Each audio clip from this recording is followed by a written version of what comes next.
Hey guys, Tara Ryan here, and today's tip from Tara is about the hot spring market. And this is one feel free to share with any buyers you have looking at homes right now. This will be information that will be super helpful for them to have. Here's the thing, we've officially entered the spring market. What I mean by that is it is a relatively hot market. There are, for homes that are move-in ready, in a great location, and priced well, it's highly likely that home is going to sell quickly. Sometimes as quickly as over the weekend.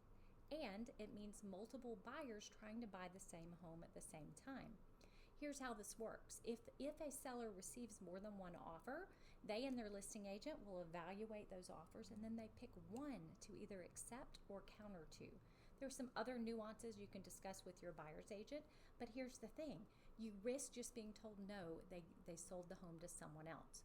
So what can you do to put yourself in the best possible position to win in that kind of market? First, let me say that kind of market is nothing to be scared of. In fact, it's nothing new. In Atlanta, we've been in a bit of a seller's market, which is what that is called. Gosh, for at least the last 8 to 10 years. I'd have to look and get you an exact date. But we just don't have enough homes in Atlanta compared to the number of buyers. Combine that with the time of year. A lot of people like to buy in the spring because they want to get into the home before the next school session. Also, the recent kind of drop in interest rates has gotten a lot of publicity, with buyers realizing, hey, I may be able to get an interest rate in the 5s for the first time in a long time. So it's driving additional interest. However, nothing to be afraid of. You just need to have the knowledge of how to play the game before you get started.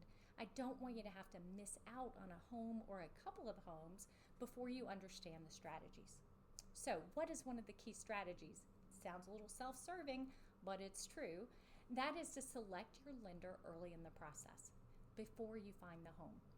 Of course, you need to get pre-approved, but I want you to go ahead and evaluate who you're committed to working with, because then your agent, when you find the perfect home, can use the very best terms that lender can provide in your offer.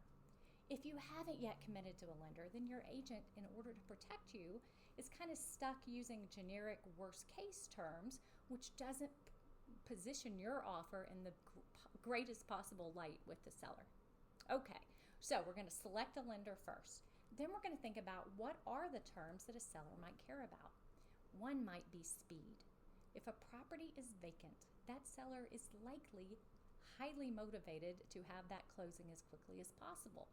That home's costing them money every day it's sitting there. In fact, if you're shopping this weekend, I would suggest an offer with a March closing date, because if we can make an offer where the seller doesn't even have to make their next mortgage payment, that's psychologically very appealing. It's also very attractive. You need to understand that sellers are concerned about certainty. They are worried that your deal is not going to close.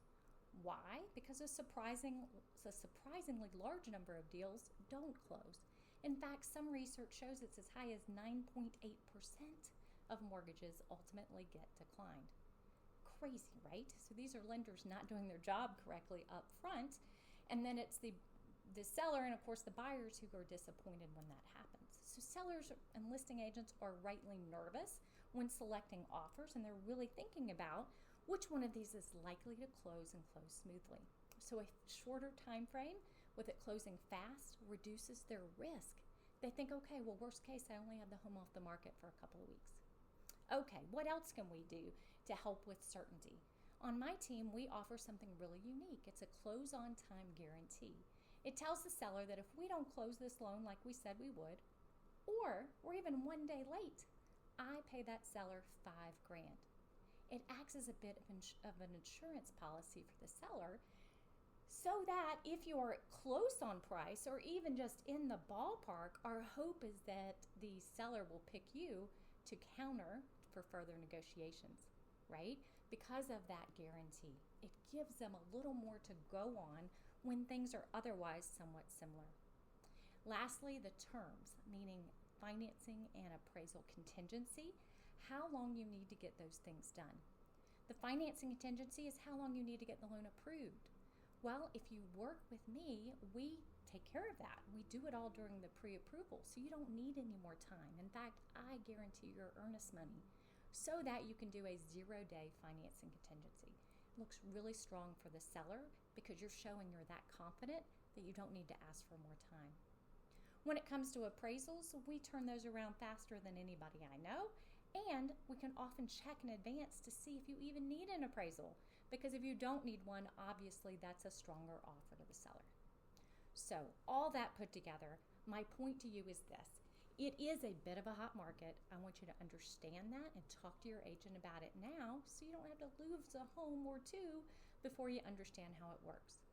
Then pick a lender early in the process, and in particular one that understands the importance of aggressive terms to help you win in multiple offers. Lastly, I love to call the listing agents and vouch for you on your behalf because it is fun for me to be part of the process to help you win the home you want. Look, this may be a case where preparation is all it takes to make this an easier process and allow you to get the home of your dreams. I'm Tara Ryan with the Ryan Mortgage Team, and as always, we're here to help.